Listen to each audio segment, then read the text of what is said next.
Yo, what up guys? This is Kompania from Razor USA, and in this tutorial video, I'll be walking you through step-by-step instructions on how to frontside slash grind with your all-new RipSurf. Well, let's go find some curves to grind.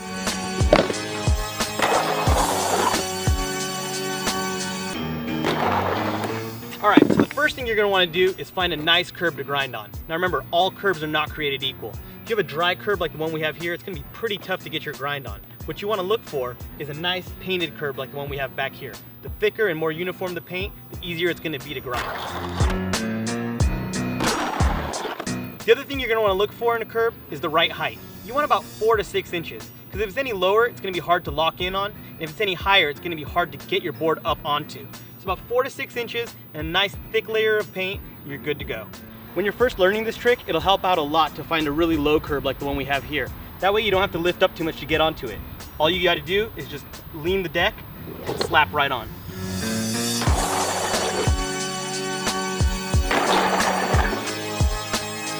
Once you found the curb you want to grind, the next thing you're going to want to be concerned with is your angle of approach. You don't want to go at the curb too steep because that'll stop your momentum. And you don't want to be too parallel because it's going to be tough to get up and over onto the curb. The perfect line is to approach the curb with a slight angle, just enough to get your nose up over it and then lock yourself into the grind.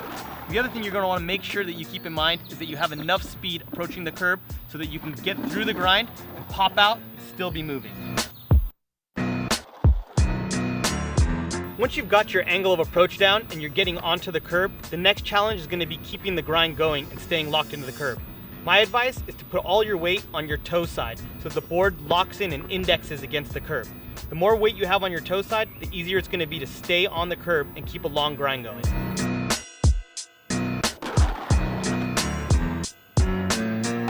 If you find that part of your curb won't grind, either because it's dry or like here, the paint's chipped off, you can always cheat your way through it with a little skate wax.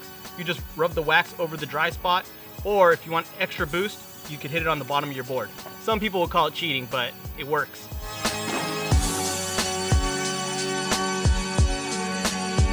Once you're comfortable locking into the curb and staying in your grind, you're ready for the last and simplest part of the trick, popping off.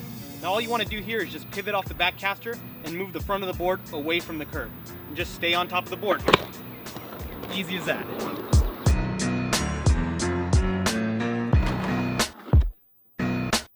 That pretty much wraps up all the tips I have for you guys on frontside slash grinds. The only other piece of advice I have is to take your time learning every trick and getting comfortable with it, and be patient while you practice, practice, practice. For the rest of Razor USA, this is Kompania signing out. Good luck.